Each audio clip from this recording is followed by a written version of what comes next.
the man whose vision defines this movement, the realest man in America,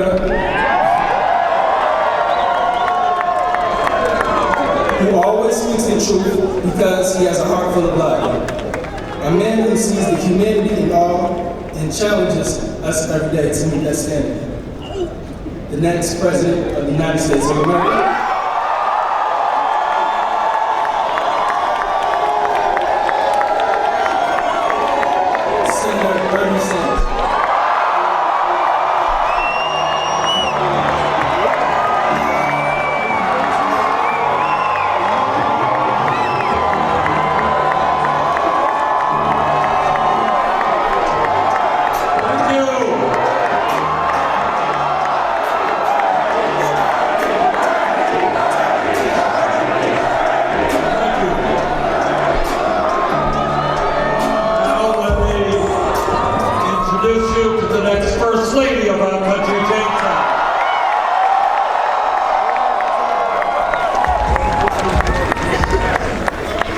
Let me thank DJ Era for the music,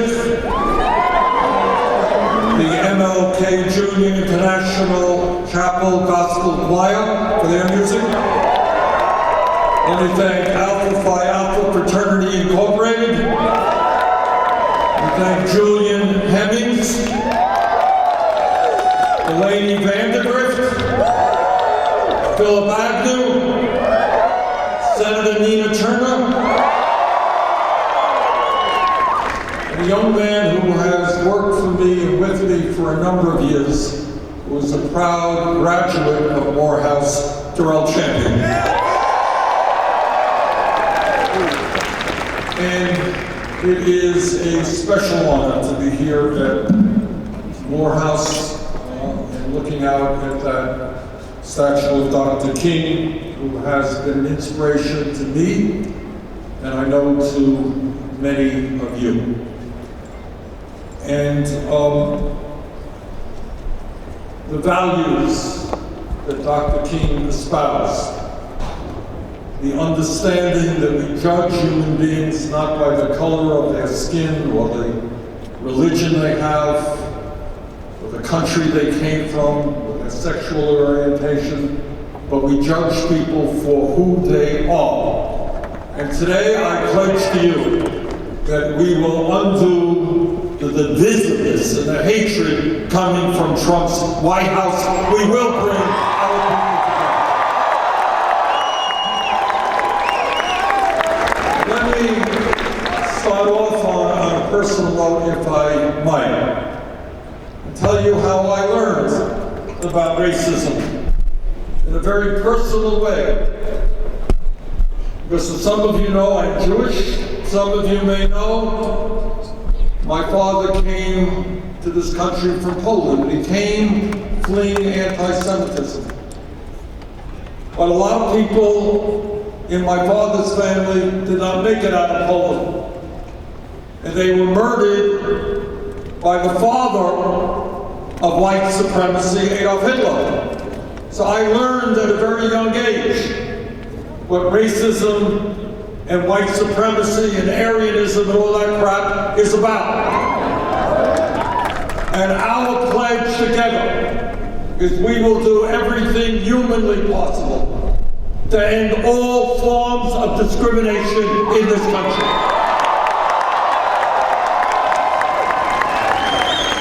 We will end the systemic racism that exists. We will end the sexism that exists, the homophobia that exists, the xenophobia that exists, the religious bigotry that exists. We will finally come together as one nation, as one people, proud to be Americans.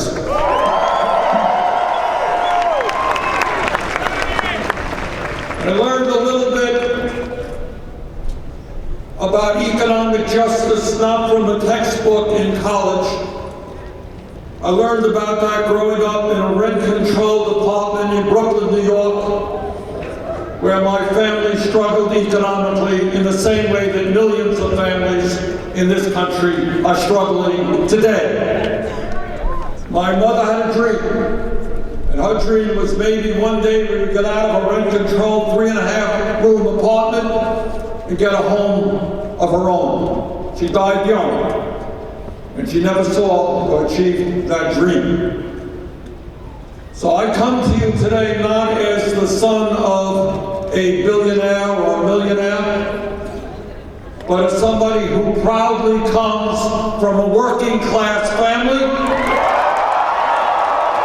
who has stood up for the working class his entire life, and will take that fight into the White House. And today we tell the billionaire class that this country belongs to all of us, not just to the few. I want to mention to you, as Terrell mentioned, that as a young man at the University of Chicago, I was active in a civil rights organization called CORE, Congress on Racial Equality, led by a great man many don't know today, James Farmer. And during the 60s, when young men and women were struggling with SNCC, the Student Nonviolent Coordinating Committee, getting their heads bashed in, getting killed here in the South, some of us were not quite so brave, but we were doing what we could in the North. And I guess I'm one of the few candidates for President of the United States ever to tell you proudly, I was arrested and went to jail, fighting housing segregation in Chicago. I know that that is usually not the kind of things that presidential candidates advertise, having gone to jail. But it's a better way to go to jail than the corruption that currently goes on in the White House.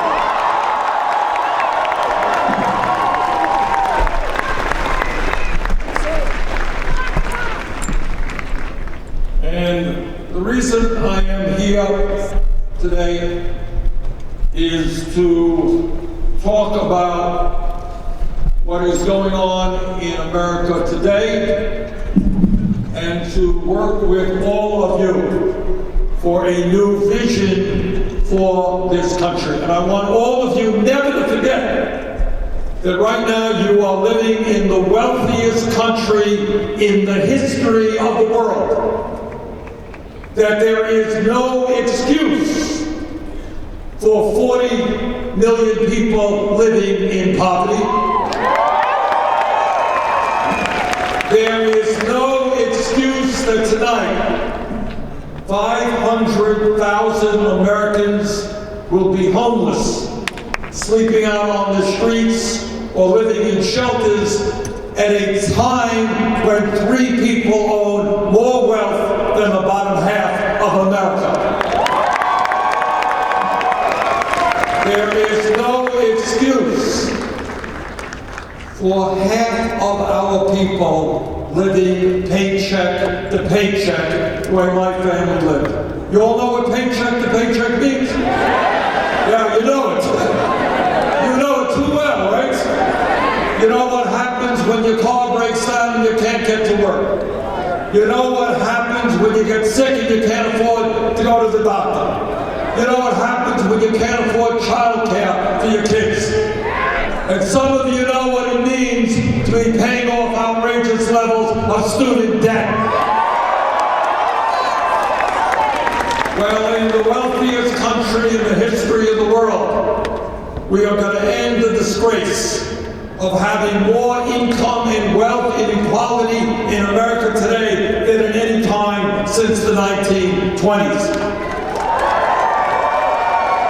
Here in Georgia and in Vermont and all over this country, you got people working 2 or 3 jobs, and 49% of all new income is going to the top 1%. That is wrong. We are going to create an economy and a government that works for all of us, not just the 1%.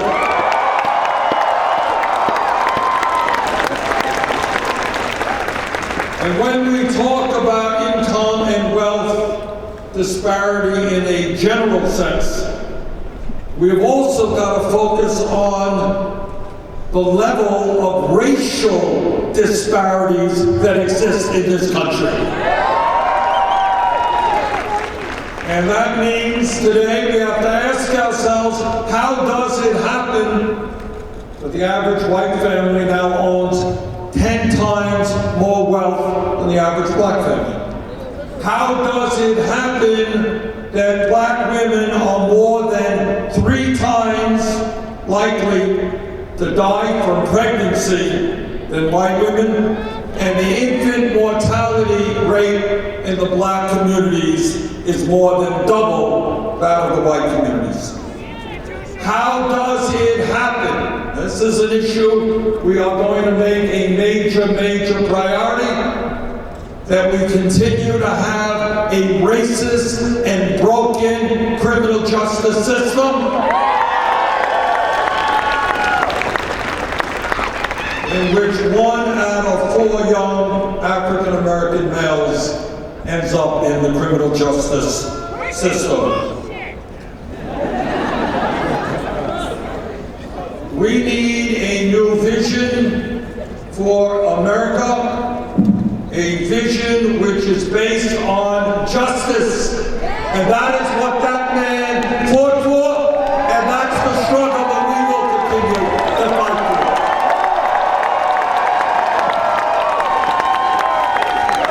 And justice means economic justice. It means racial justice. It means social justice. It means environmental justice. Let me say a word about education, because we are here at a great educational institution. When I talk about education reform, it means that we're going to end the dysfunctional child care and pre-K system that currently exists.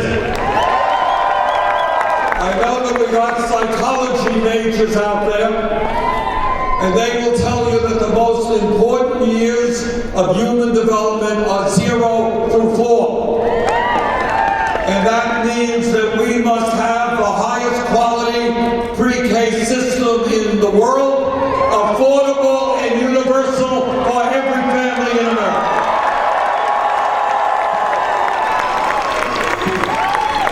And it means that we are going to invest heavily in public education in this country.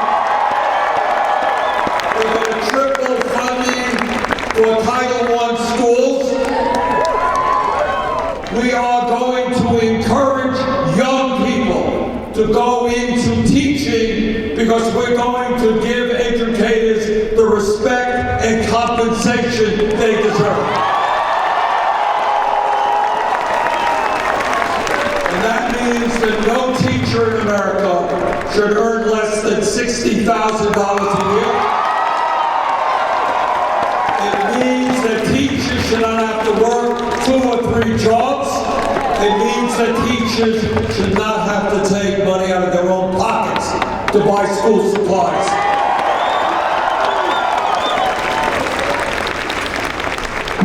And when we talk about education, we are talking about making all public colleges and universities tuition free.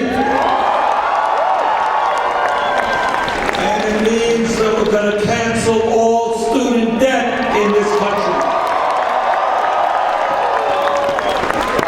Now, I know that Robert Smith did a very great service to some of the students here at Morehouse by paying for your student debt, and that is enormously important, and we appreciate so much his generosity. And that is exactly what we are going to do for every person who has student debt all over this country. People should not be denied the ability to get married and have kids, to buy a house, to buy a car. If we could bail out the crooks on Wall Street, if Trump and his friends to give $1 trillion in tax breaks to the 1% and to large corporations, we can cancel all student debt. And when we talk about higher education, we understand the importance, the enormously importance that HBCUs play in this country.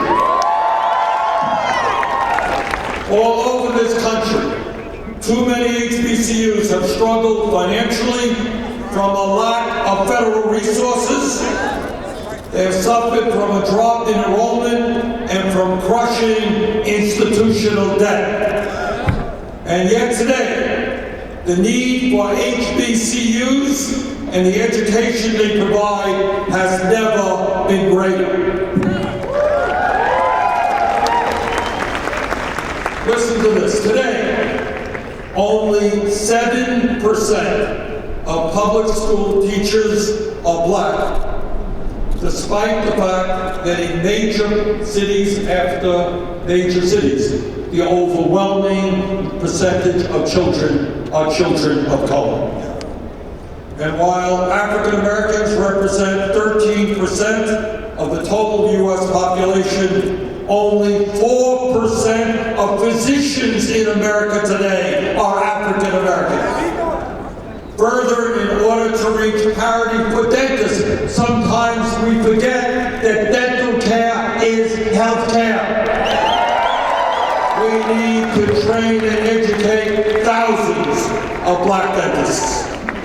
Under the proposal that I am proudly introducing today at Morehouse, we will establish a dedicated fund to create and expand teacher training programs at HBCUs.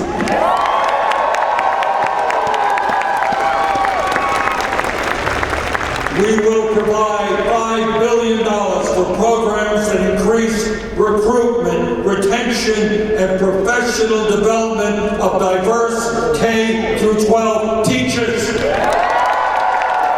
We need the best and the brightest in this country. Whether you're black, you're white, or Latino, we need great teachers in this country. And we're going to make it easier for our young people to do those important jobs. We are going to provide an additional $5 billion to create and expand medical and dental programs at HBCUs to help end the shortage of black doctors, nurse practitioners, physician assistants, dentists, hygienists, psychologists, and other medical providers. In other words, when we pass Medicare for all, we are guaranteeing health care to every man, woman, and child, and that is enormously important. But we also have to make sure that in African American communities there are the doctors, there are the nurses, there are the psychologists that are there to provide the care that the people in those communities need.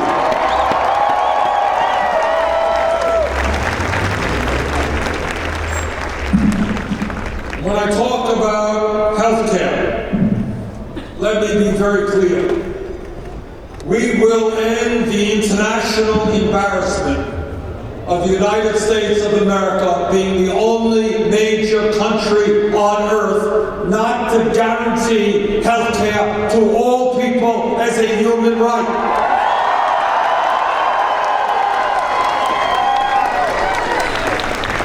And when I talk about health care, I want you to understand very clearly what Medicare for All is about, because there's a lot of, I think, confusion out there.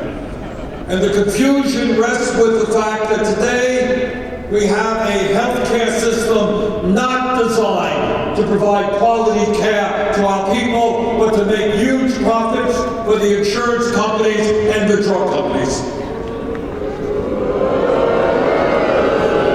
So here's what Medicare for All is about. We're going to end all premiums in this country. We're going to end all co-payments in this country. We're going to end all deductibles in this country. We're going to end all out-of-pocket expenses in this country. Under Medicare for All, people will be able to go to any doctor they want, any hospital they want. There will not be any bill. That is what healthcare is about in a humane, democratic society. But in order to achieve that goal, we're going to have to take on the power of the healthcare industry, which last year made $100 billion in profit. Are you prepared to stand with me? When we talk about the great struggles for human rights that Dr. King exemplified, healthcare is one of those struggles. In America, every person, every man, woman, and child has the right to go to a doctor when they're sick. We cannot continue a system in which 87 million Americans are uninsured or underinsured, in which 30,000 people a year die because they don't get to a doctor on time, and 500,000 people go bankrupt because of medically related bills. We have an historical struggle in front of us, and together we are going to win that struggle. Healthcare is a human right, not a privilege. I want to say a word about an issue that is important to all of us here and to tens of millions of Americans. We are together going to end the embarrassment of the United States of America having more people in jail than any other country on earth.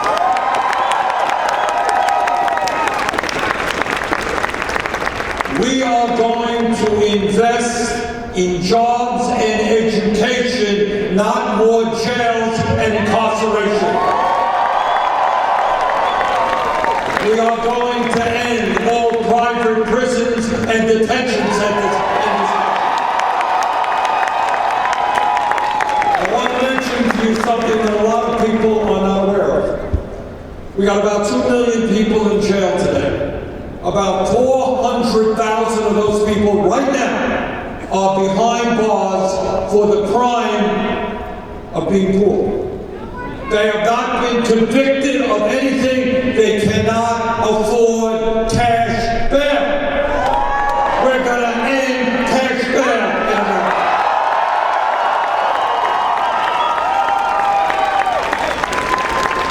My brothers and sisters, the time is long overdue to end the horrific and destructive war on drugs.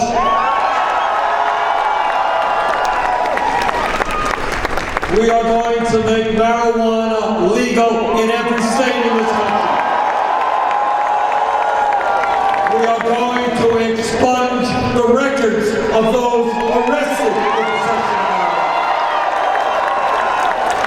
And I'll tell you something else that we're going to do, and this is a fairly radical proposal, but I think it is the right proposal. If you go to Nevada, if you go to California, you see big billboards. And the billboards say, buy hemp at this company, go to this store and get your marijuana.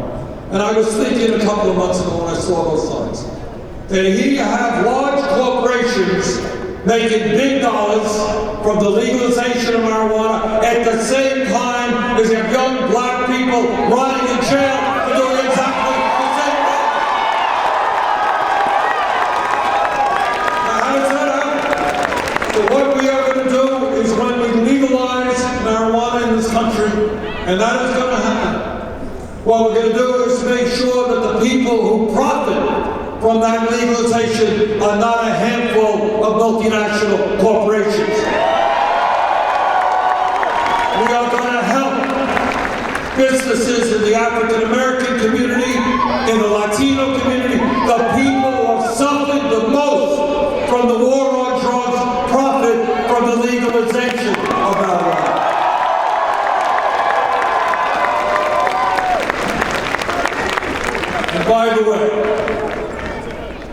in a nation which has far too much violence and murder, we're going to end capital punishment in America as well.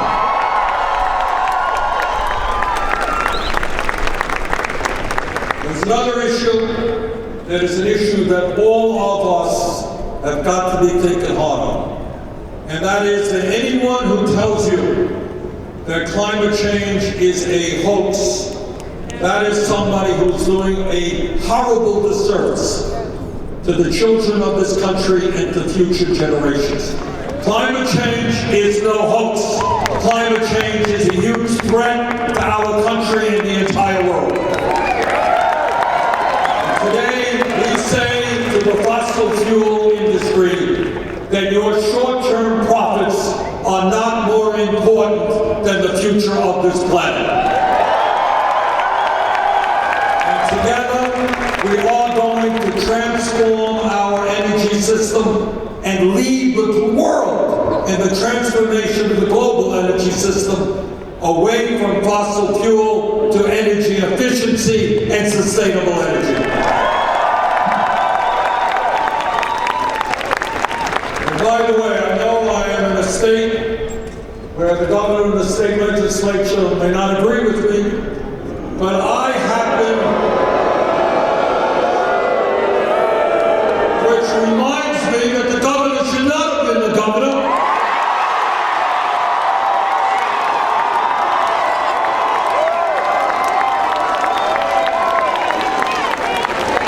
Which is, I gotta tell you this.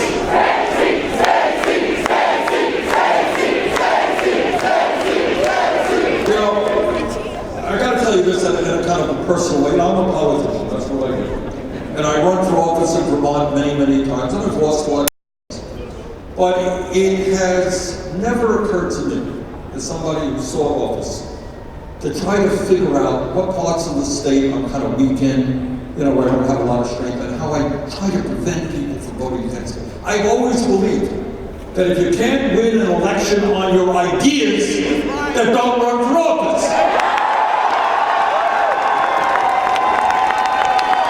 And that here in Georgia and all over this country, you got cowardly Republican governors who can't win elections on their ideas and are suppressing the vote. And I say to those cowardly governors and others, if you can't win on your ideas, get out of politics, get another job.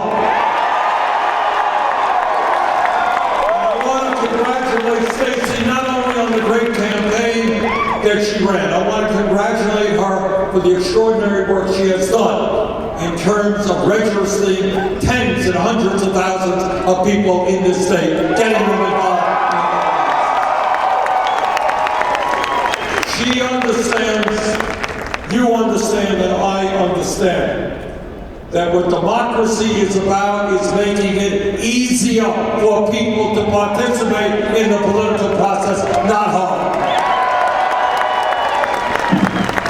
And I also want to say to the governor and the legislature here that I know you conservatives talk about small government and getting government off the backs of the people.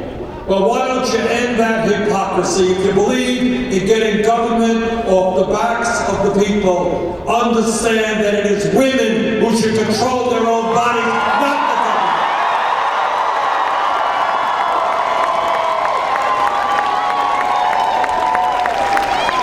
My promise to you is I will never nominate anybody to the U.S. Supreme Court who is not 100% pro Roe v. Wade.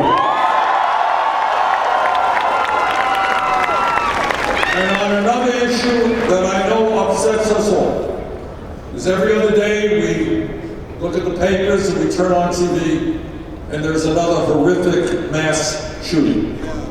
And what I will tell you is that, unlike the current president, President Bernie Sanders will not be intimidated by the NRA.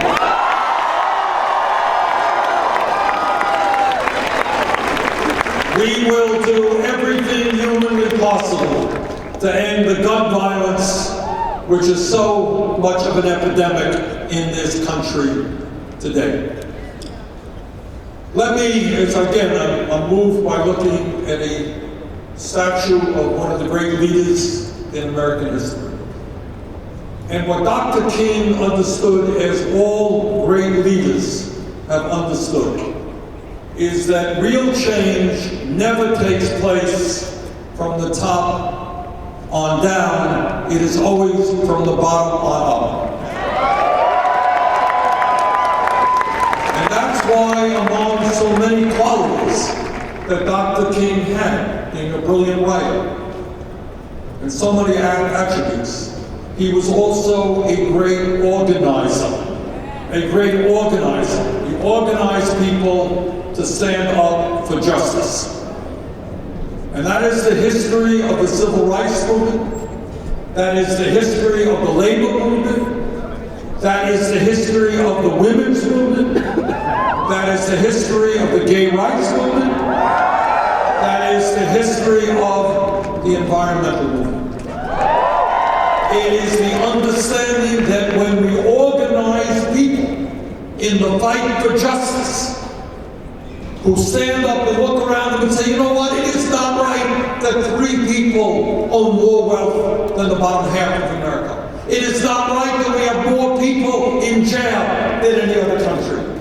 It is not right that millions of Americans cannot afford to go to the doctor when they're sick. It is not right that kids in low-income communities are not getting the education that they deserve. It is not right that young people are leaving college deeply in debt. It is not right that veterans tonight will be sleeping out on the streets of America.